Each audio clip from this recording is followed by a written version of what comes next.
រ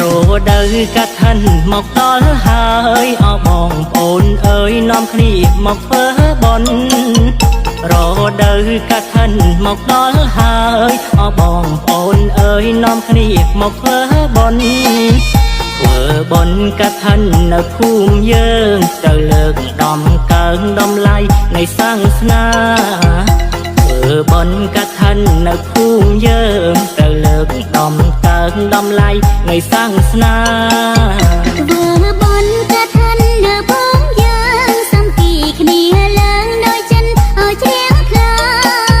ធ្វើបុណ្យកាត់ថាន់នៅភូមិយើងសាមគ្គីគ្នាឡើងដោយចិនឲ្យជ្រៀងខ្លា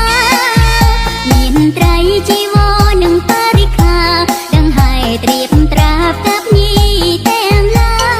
យមានត្រីជីវរនិងបរិក្ខារដឹងហើយត្រៀមត្រាបកាប់ញីអស់ទាំងឡាយ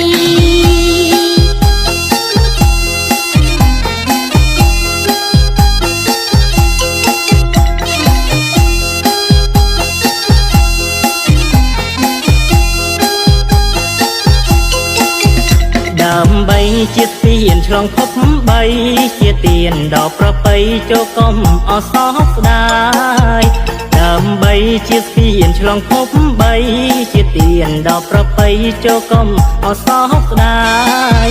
ត្រូវតែនាំគ្នាមកសប្បាយបងប្អូនចិត្តឆ្ងាយធ្វើបុណ្យទានឲ្យហើយត្រូវតែនាំគ្នាមកសប្បាយបងប្អូនចិត្ត